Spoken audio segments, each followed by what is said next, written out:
Welcome to Outbound, where we talk about strategies and tactics to help people that do business development build deeper relationships with their ideal customers. Today on the show, I have Jon Salisbury. Jon, welcome to the show. Can you give me a 30,000 foot overview of who you are and what you're up to? So I'm a proud father. I'm also founder and CEO of Nexigen, which is a cybersecurity company that was founded actually as a cloud company and now does AI. But I think all companies are AI companies at this point. I also was the founder and CEO and now on the board of directors and primary investor for RoveIQ, which is a smart city company. And then also principal for a payroll services group out of Cincinnati called Pay Options. And then we have a holding company. So I've got a few little things going, and we've done an exit and a custom software company as well. Awesome. Yeah, Jon, I'm really excited to have you on because, clearly you know something about business development and building relationships with people with that resume. So what is your secret sauce for building relationships with your ideal customers? Honestly, right off the bat, it's complete vulnerability, exposing who you are in totality. So a lot of people, I talk about a lot, ego a lot. A lot of people are trying to force themselves or some service or some product into a company. I sort of take the opposite approach. I listen. I get out of my own way. I listen to the customer. I listen and try to find the problem and see where the match is. And then I let it come to me, if that makes sense. So we get in the conversation, we get excited about what we have, but then we listen really, really, really carefully. And then we let it come to us, and then we lead with love, in my mind. And that's a weird way to say it, but in my mind, then you're working from a non self-focused manner, and there's a lot of empathy in that conversation. And if clients know that your focus is on their long-term outcome, they trust you because it's trustworthy. So I feel like that bakes into the person that's delivering the message. Yeah, so it sounds like, if I was to summarize what you're saying, it's really focusing on the customer, focusing on what they need and looking more for their interest than your own, and then that ends up turning into much longer, more trusting relationships than if you're trying to force a short transactional sale on them. That's right. And the weird part is if you're not doing it directly and you're doing it by proxy. So how do I be the best at that, right? How do I be the best at that process? Well, I work on myself. I work on my discipline. I work on my understanding. I do my knowledge gain. I do it vertically and horizontally. I understand the landscape that I'm interacting with my customer. So I'm doing all these self-improvement techniques. So when I'm managing someone or I'm building out a team, I'm empowering them and encouraging them to do the same thing. So if they show up the best person they can be, right? And then they can deliver a message that's all about the customer, then we're focusing on both those individuals succeeding. And at that point, I think it ends up in a good situation.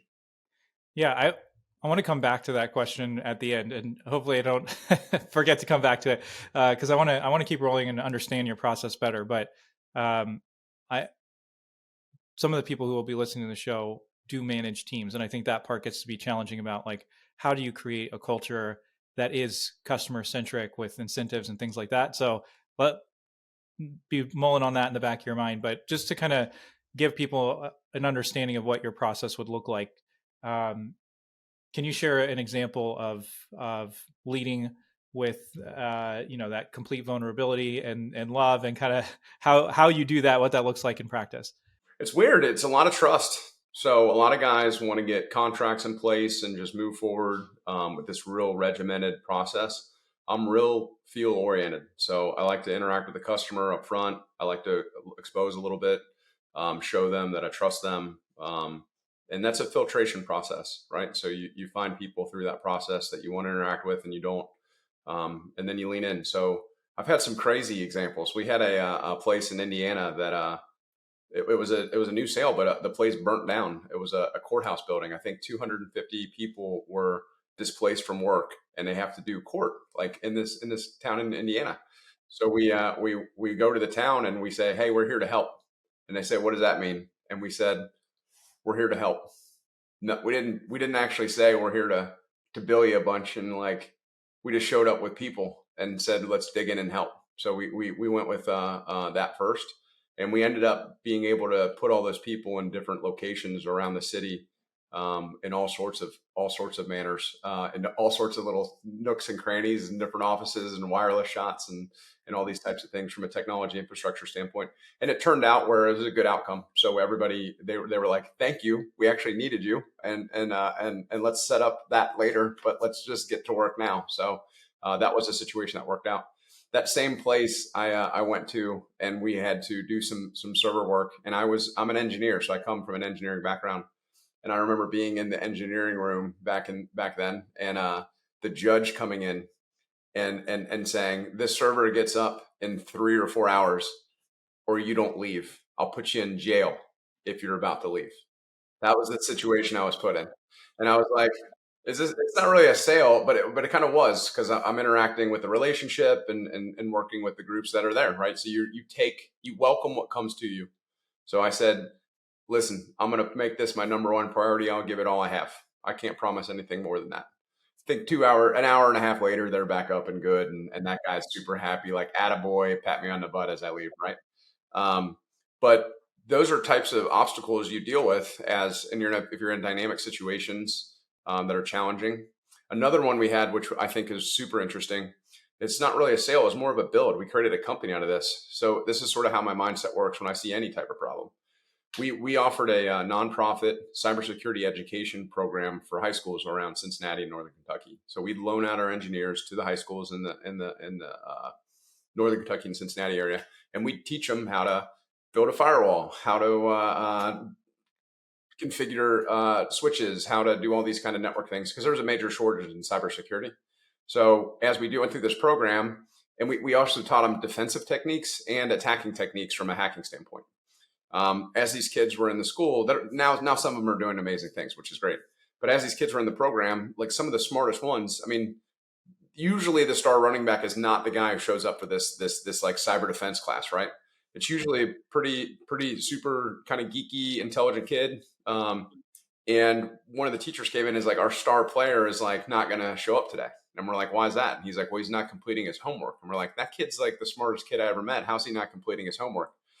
Well, that turns out that kid um, didn't have access to internet at his house, and they had a one-to-one program at that school.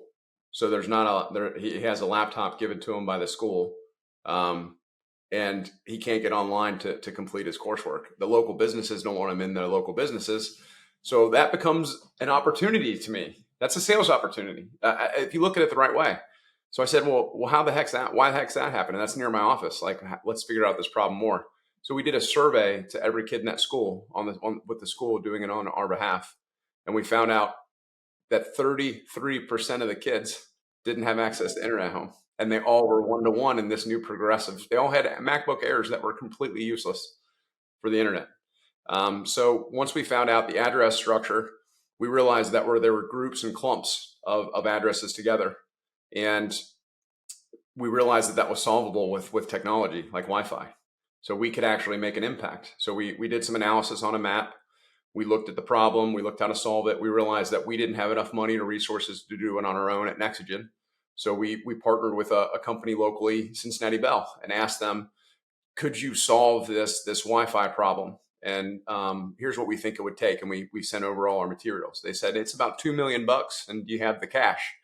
We said, "No, we don't. Neither does the city. But what's your ROI?" And that's the sales question. When do you want the return on investment to be? And they said, "We want 10 years. Once I heard that, quick calculation, if I sign up a customer for them at $250 a month, about 100 customers, that covers their spend and then some, and they're probably satisfied." At that point, I said, "Hey, if I get you X amount of customers in X amount of time, will you go ahead forward with this project?" They said yes. So we held a town hall meeting and signed up a ton of businesses for their service in one night. We took no commission, none. We just did it. At that point, the city was like completely solved. So they have no digital inequity problems now. All the kids have free internet services. We do a press release, so you do good. You're leading with love, right? A week later, the CIO for like New York City calls me and he's like, "Hey, I see you solved this problem in Northern Kentucky. Can you come up here and solve it up here?" City of Los Angeles. CIO. I can't get this guy on the phone if I called him on a cold dial 1,000 times and sent him a million clever emails. He's not going to answer, right? Called me and said, "Hey, can you help me out?"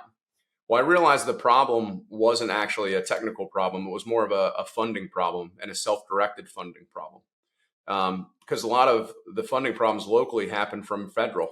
So you get these guys at Washington who say, here's the challenges we have in our country. They send it out to the local places for grants, and then that is how the infrastructure is deployed. Where if you put the local lens on it, they actually know what their local problems are because they're closer to it. So you want them to be able to self-direct. So I started a company called RoveIQ, which helped solve that problem. We put out digital kiosks, about 8 foot tall iPhones in city streets and around venues around the country.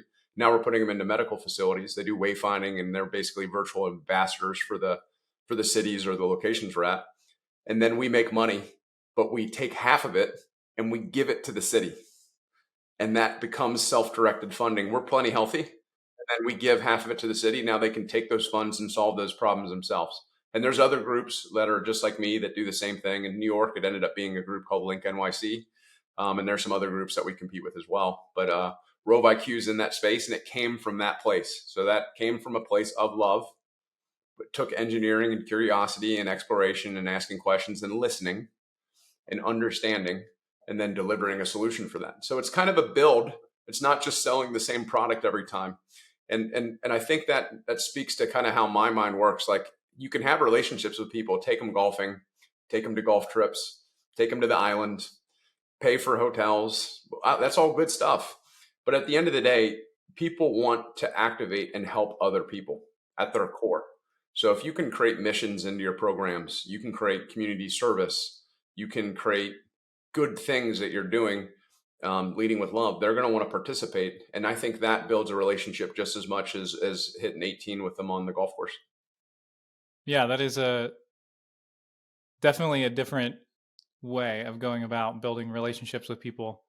But yeah, I mean, I'm just kind of trying to synthesize, because those are, you went a lot of places, but it really does tell this kind of holistic story of when you're focusing on the pain points and problems that people are experiencing, and you're genuinely curious and want to help them solve the biggest pain points that they have.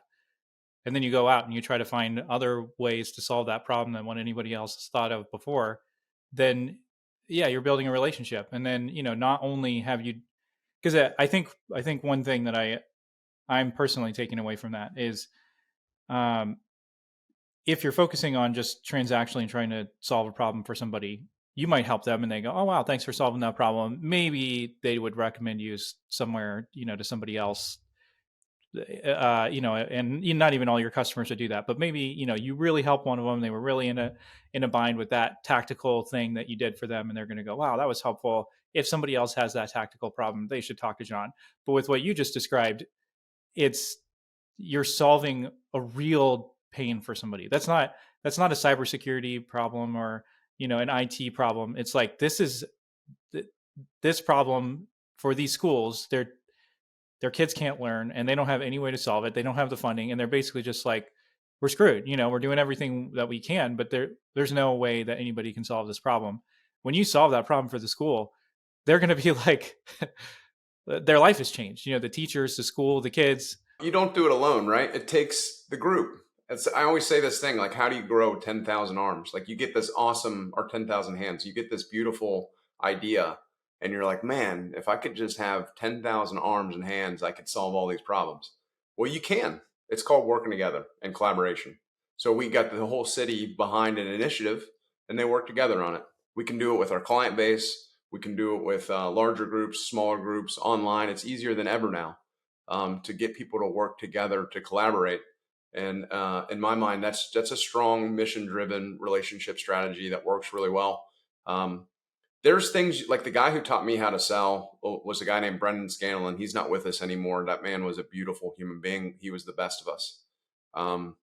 He taught so many people in the Cincinnati area through this group called the BNI Network Group, to just give first.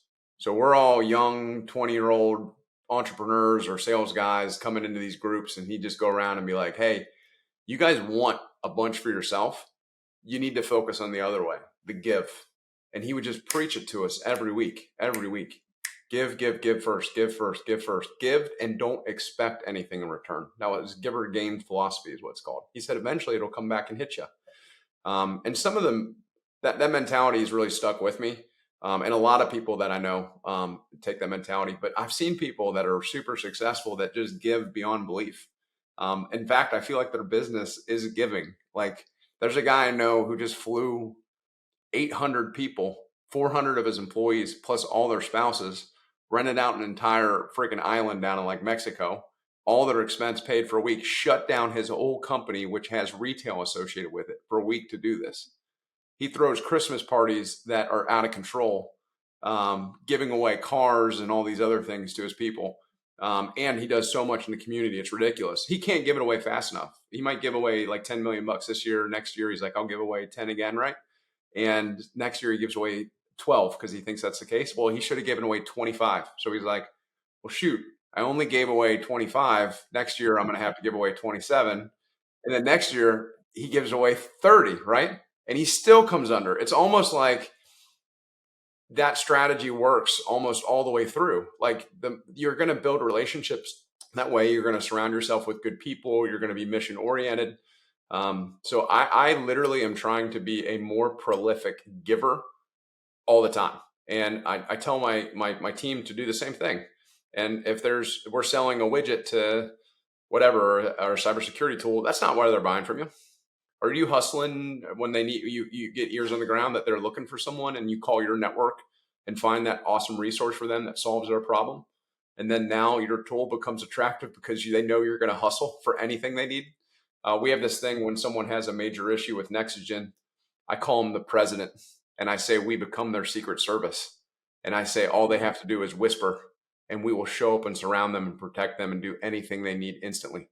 We do that for our customers when they're having serious problems, and we act as a team and coordinate and go towards them. But our client facing force, our sales teams, how that kicks off sometimes. They'll call them directly on the bat phone, right? Hey, I need something now. And it's this big issue. And we just activate and take that as seriously as possible. Okay, so I want to take what you're talking about here because I know that somebody listening to the show is going to go, okay, but this guy's the CEO of the company. My CEO isn't like this guy. He's not going to let me, give away tons of stuff to my clients and whatnot. So, one answer is we'll go work for Jon and that solves your problem. But, if they're not in a position where they could just quit their job or they like the company, but they don't have that same mindset, how could somebody as an individual contributor apply some of what you're talking about? They're in their 20s or 30s and they're trying to break out into their sales career. How do they apply this same concept? The guy who helped me do the town hall meeting at the to get all his Wi-Fi setups developed 160 new relationships, ended up converting that into a tremendous amount of business, and became a co-founder with me in that smart city company. So he was on my service desk, jumped to engineering, jumped to sales, and then became a co-founder with me. Right? How do you do that? You take initiative. You're fearless. So that scenario I said with a cybersecurity tool, like you're going out and you're selling someone an EDR platform or a SIM platform or a software solutions service. If you're just focused on that, that's great. And you're keeping the customer's attention on that and you have activity towards that and you're keeping all the attention. That's great. And that's fine. And that works. But if you're listening to that customer well, he's not just talking about that. He's talking about the problems he's having at home. He's talking about the problems. He's human, just like you and me. He might be depressed.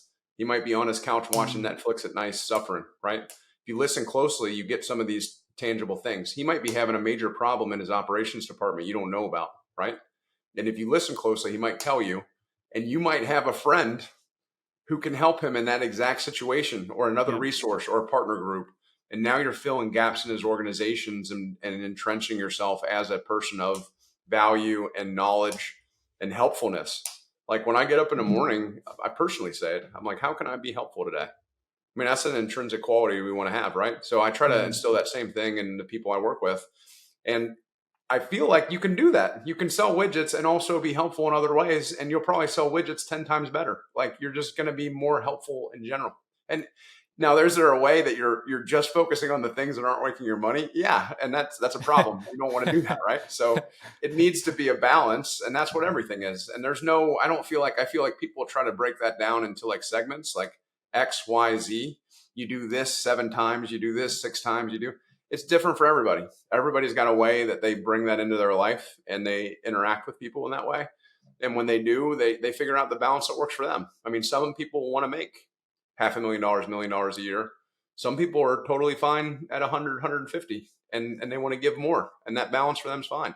And the owner might want them to be that guy that wants to make $1 million, but that's okay if they're not. Like maybe they're not right for that position. Maybe they're in a different position. A lot of people want to incentivize people with money and say, hey, here's another 50 grand, or here's another 20 grand if you accomplish this goal.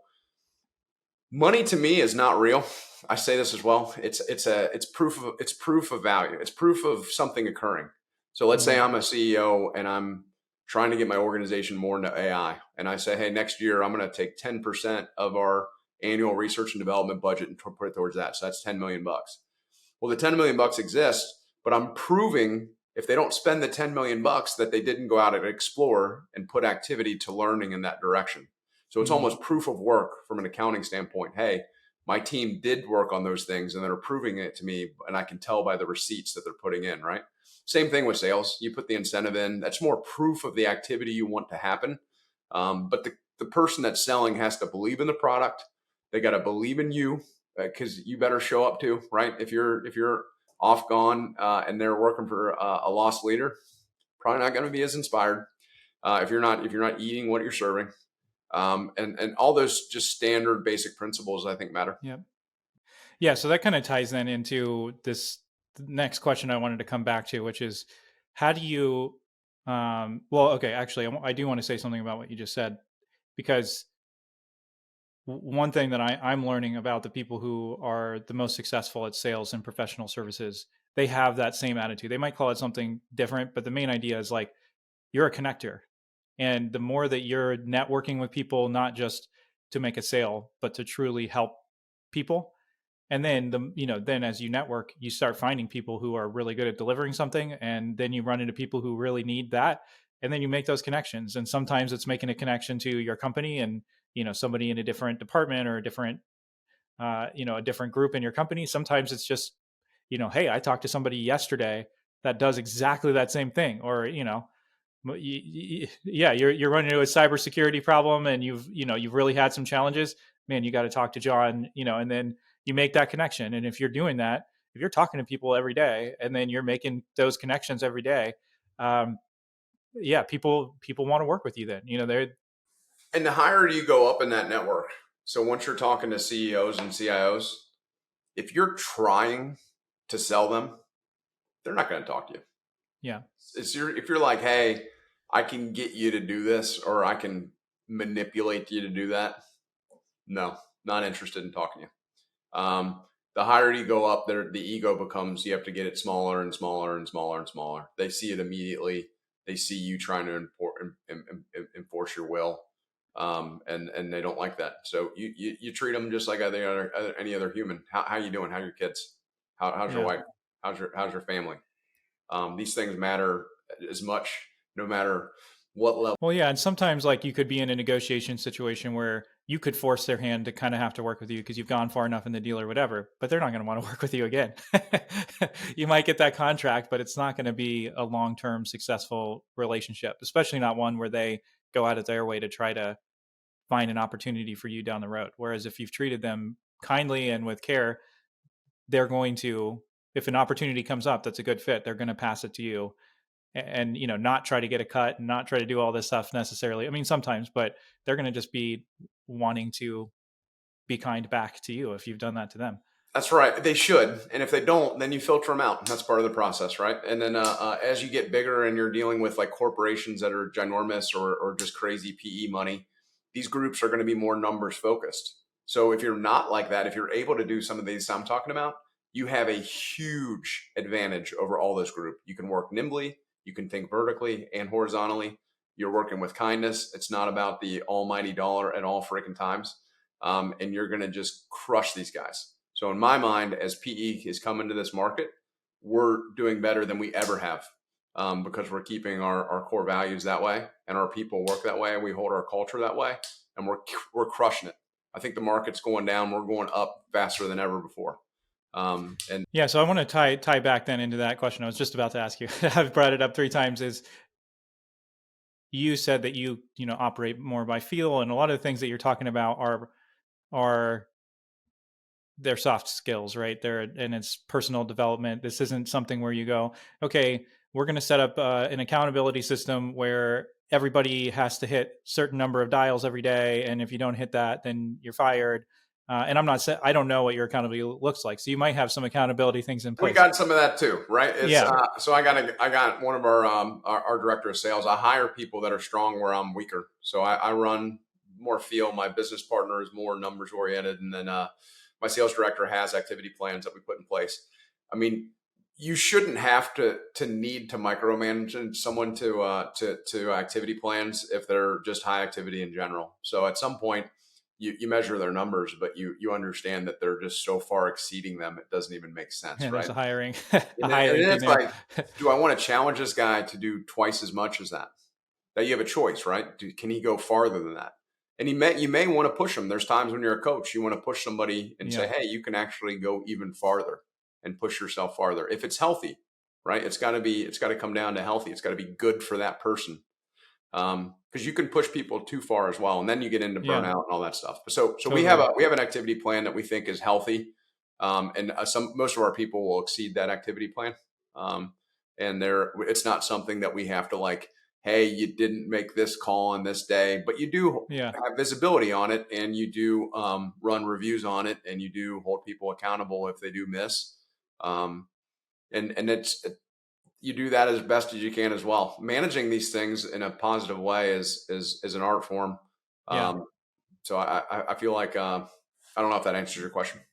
Well, yeah. So you have those pieces in place, but then you kind of have this mentality of giving. So how do you? Hold on, my 2-year-old's running around. I don't know if you could hear coming through in the background.